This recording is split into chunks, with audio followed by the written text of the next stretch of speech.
Hello दोस्तों, मेरा नाम है पुष्कर और स्वागत है आपका एक बार फिर मेरे वीडियो पर। और मैं आज बात करूंगा इस वीडियो में कि आने वाले दिनों में मॉनसून आने वाला है, बारिश आने वाली है, जगह जगह जाम लगेंगे, ट्रैफिक लाइट्स अपना काम करना बंद कर देंगी, आपकी कार काम करना बंद कर देंगी। क्यों? क्योंकि आपने उसकी देखभाल नहीं करी है और प्री मॉनसून आपने उसको प्रिपेयर नहीं करके रखा है। और इन्हीं सब चीज़ों को मिलाते हुए आप फ्रस्ट्रेट होंगे, आपको परेशानी होगी। और इसी परेशानी से बचाने के लिए मैं आपके लिए ये वीडियो बना रहा हूँ ताकि आप सतर्क रहें। और वो चीज़ें मैं भी नहीं करता हूँ। वैसे सभी एक तरीके से एक ही लाइन में चलने वाले, भेड़ चाल चलने वाले आदमी हैं। 2-4% स्मार्ट होंगे जो कि उनको अलग रखते हैं, लेकिन अपन अपनी बात करते हैं जो इन चीज़ों को नहीं देखते हैं। तो अपन वीडियो पे चलते हैं। वीडियो में जाने से पहले आप प्लीज़ चैनल को सब्सक्राइब कीजिए, लाइक कीजिए और ये वीडियो प्लीज़ शेयर करें। व्हाट्सएप में शेयर करें या कैसे भी शेयर करें, लेकिन शेयर ज़रूर करें। क्योंकि मॉनसून से पहले ऐसे वीडियोस देखकर तैयारी करके निकलना ही आपकी जान बचा सकता है और आपकी कार बचा सकता है, आपका समय बचा सकता है। किसी भी चीज़ को बर्बाद होने से पहले ये वीडियो आपको बिल्कुल बचाने की कोशिश कर सकता है, अगर आपके माइंड में मेरी बताई हुई चीज़ें रही तो। आइए अपन बात करते हैं वीडियो की। तो मैं 10 पॉइंट बताऊंगा लगभग आपको, जिससे कि आप अपनी कार को मॉनसून के लिए तैयार कर सकते हैं, खुद को मॉनसून के लिए तैयार कर सकते हैं। तो इस चीज़ के लिए आप हमेशा प्रिपेयर रहें। तो आइए अपन चलते हैं अपने वीडियो की तरफ। तो सबसे पहले मैं बात करूंगा, एक ऐसा पॉइंट है जिसको कि सबसे ज़्यादा एक तरीके से अपन सबसे ज़्यादा वो बोल सकते हैं कि सबसे ज़्यादा यही कारण बनता है एक्सीडेंट्स का, वो है स्पीड। और स्पीड अगर अपने कंट्रोल में रहती है तो अपन कुछ भी कर सकते हैं। तो पहला पॉइंट यही है कि क्रूज़ कंट्रोल को हमेशा मॉनसून या फिर स्लिपरी रोड्स होती हैं उनमें हमेशा बंद करके रखें, अपने पैरों पे ही विश्वास करके चलें। क्रूज़ कंट्रोल को, ये जो क्रूज़ कंट्रोल है, इसको बिल्कुल भी यूज़ में ना लें।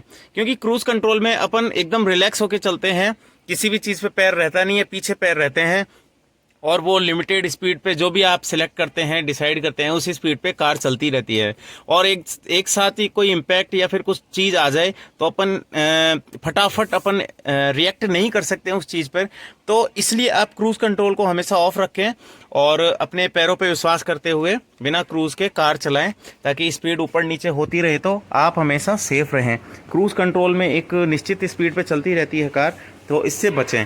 और दूसरा पॉइंट है कि आपको अगर रेन हो रही है, बारिश हो रही है, तो आपको हैज़ार्ड लैंप कभी भी यूज़ में नहीं लेनी है। क्योंकि देखो, मैं मानता हूँ कि इंडियंस सब एक जैसे ही होते हैं।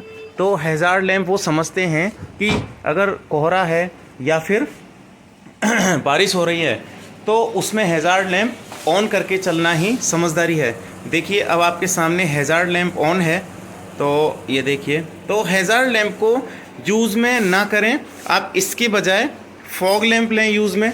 ये जो फॉग लैंप्स हैं ये यूज़ में लें, और या फिर हेडलाइट यूज़ में लें। और दोनों आप यूज़ में ले सकते हैं, जिससे कि टेल लैंप, मतलब जो बैक लाइट होती है रेड कलर की, वो भी ऑन रहेगी और हेडलाइट ऑब्वियसली ऑन रहेगी। तो आगे पीछे वाले आने जाने वाले आपको भी पता चलेगा कि आगे पीछे व्हीकल हैं। तो आप आसानी से हैज़ार्ड लैंप ऑन करे बिना भी आप इस चीज़ को अवॉइड कर सकते हैं, एक्सीडेंट्स को अवॉइड कर सकते हैं।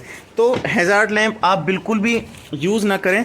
और मैंने एक लिस्ट बना रखी है, उसमें देख देख के बोल रहा हूँ मैं, तो वैसे याद नहीं रहती हैं ये चीज़ें। और तीसरी चीज़ है कि अगर रोड पर बहुत ज़्यादा पानी भरा हुआ है, बहुत ज़्यादा आपको नहीं लगता है कि ये रोड आपकी समझ से है, मतलब आपने पहले आए हुए हैं या फिर इसमें पानी भरा हुआ है, तो क्या हो सकता है और क्या नहीं हो सकता है, तो इससे बचने का उपाय है कि आप उस रोड पर न जा कर के आप कोई अनदर वे ले सकते हैं, दूसरा टर्न ले सकते हैं, उस रोड पर न जाएं अगर पानी भरा है। और ऐसी सिचुएशन है उसमें जाना ही है, तो आप ये देख लें कि आपसे पहले कोई कार जा रही है, कोई फोर व्हीलर जा रहा है, टू व्हीलर नहीं, फोर व्हीलर जा रहा है, तो उसी लेन पर अगर उसको कुछ नहीं हुआ है तो उसी लेन पर आप अपनी कार आगे की तरफ बढ़ा सकते हैं, उसी चीज़ पर आप चल सकते हैं।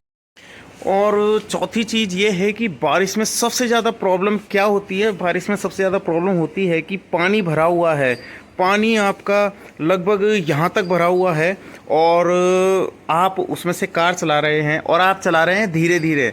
हो सकता है कि आगे भी कार्स हों, पीछे भी कार्स हों, तो इस चक्कर में आपको अपनी कार धीरे चलानी पड़ती है और धीरे चलानी पड़ती है तो आपके वाटर बॉडी में, इसमें जो ये कार की बॉडी है उसमें पानी चला जाता है और इनटेक एयर की जगह पानी भर जाता है, तो इंजन में पानी जाने की वजह से इंजन बंद हो जाता है और फिर स्टार्ट भी नहीं होती है। तो यही चीज़ है कि आपका पानी जो वाटर वेडिंग जो सिचुएशन बोलते हैं, वाटर वेडिंग कितने mm तक जा सकती है आपकी कार।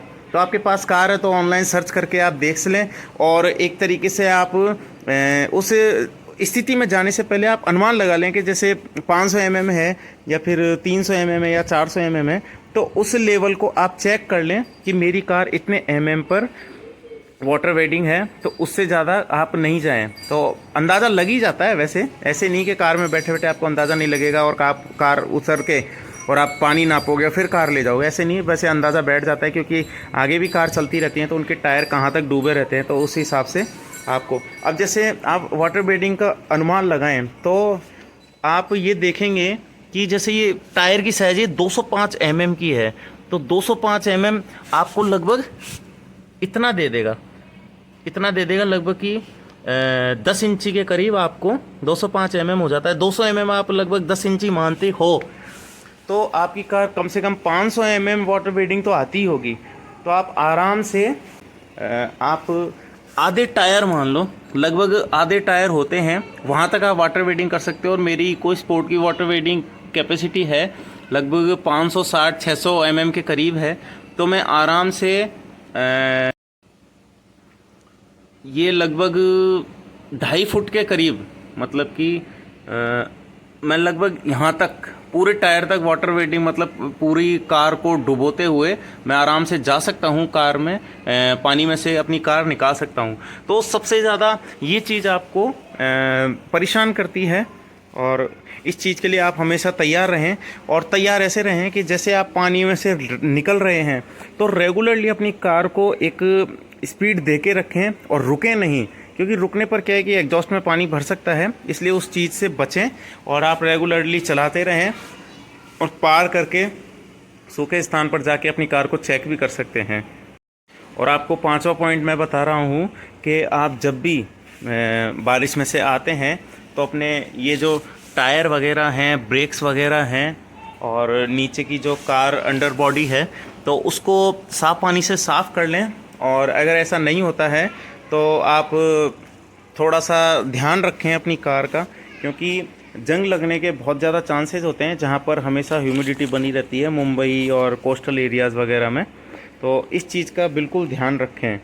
और अगर कार में पानी जाने से आपका इंजन बंद हो गया है या फिर कुछ भी आपकी स्थिति ऐसी हो गई है कि कार स्टार्ट हो ही नहीं रही है, पानी चला गया है, आपको लगता है कि पानी चला गया है मानसून में या बारिश से, या फिर आपने वाटर वेडिंग की आपने एक्सपेरिमेंट कर लिया है, तो इस चीज़ से बचने के लिए आप उस कार को वहीं छोड़ दें, बार बार स्टार्ट न करें। 1-2 बार स्टार्ट करके देखें, अगर नहीं होता है ऐसा तो आप हेल्प बुला सकते हैं। और हेल्प में सबसे ज़्यादा काम करता है RSA, तो रोड साइड असिस्टेंस होता है। आप हमेशा अपनी कार में RSA रखें, उसके ज़्यादा रुपए लगते भी नहीं हैं, 1000-1500 में आपको 1 या 2 साल का मिल जाता है RSA। तो प्लीज़ उस चीज़ को हमेशा RSA को बरकरार रखें, अपडेट रखें।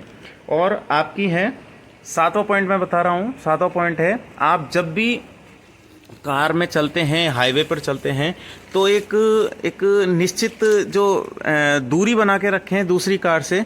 आपको एक ढंग से दूरी बनाकर चलनी चाहिए ताकि अगर इमरजेंसी ब्रेकिंग होने लगे तो आपकी कार जाके इम्पैक्ट ना करे, ना ही आपके पीछे से कोई इम्पैक्ट करे। पीछे से तो अपन खैर कंट्रोल कर नहीं सकते, लेकिन फिर भी आप एक उचित दूरी बना के रख सकते हैं ताकि अपन तो नहीं आगे वाले के भिड़ें। और अगर बाहर फॉग जम जाती है, आपके बाहर की साइड जैसे फॉग जम जाती है या फिर बारिश से, तो बाहर तो आपके पास वाइपर्स हैं आमने पीछे सामने देखने के लिए। और अगर आपके अंदर फॉगिंग होती है तो सबसे ज़्यादा बड़ी प्रॉब्लम यही है।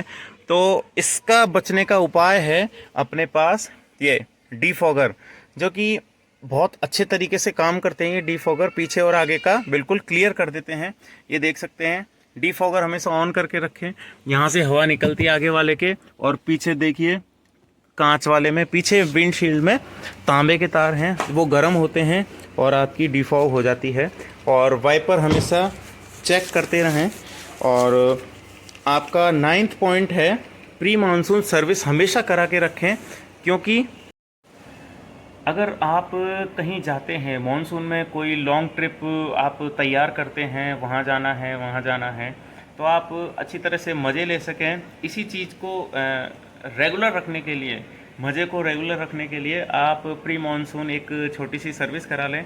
ज़्यादा पैसा नहीं लगता है, वैसे रेगुलर सर्विस ही टाइप से होते हैं। और आप ये भी देख सकते हैं कि 1-2 महीने का अगर गैप है आपकी रेगुलर सर्विस और प्री मानसून सर्विस में, तो आप प्री मानसून सर्विस करा लें, 1-2 महीने से कोई फ़र्क नहीं पड़ता।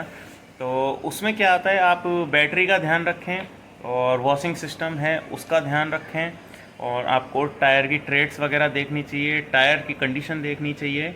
इन चीज़ों का बिल्कुल ध्यान रखें, और बैटरी का सबसे ज़्यादा ध्यान रखें। अगर बैटरी ही ख़राब है तो आपकी कार की आत्मा ख़त्म हो चुकी है। और फ्यूल टैंक हमेशा ध्यान रखें, फ्यूल टैंक हमेशा भरा रहना चाहिए, तभी आपकी कार आगे तक चल सकती है।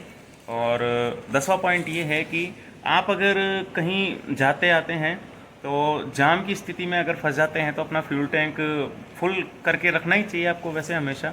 और आपके पास पानी और खाना भी होना चाहिए। अगर 1-2 दिन की जाम की स्थिति बन जाती है तो आपको उस चीज़ के लिए तैयार रहना चाहिए। और आपको कैसा लगा वीडियो, मेरे वीडियो पे कमेंट करके ज़रूर बताएं आपको वीडियो कैसा लगा। अगर अच्छा नहीं लगा हो तो भी कमेंट करके बताएं। और मेरे चैनल पे हमेशा ऐसे ही बने रहें।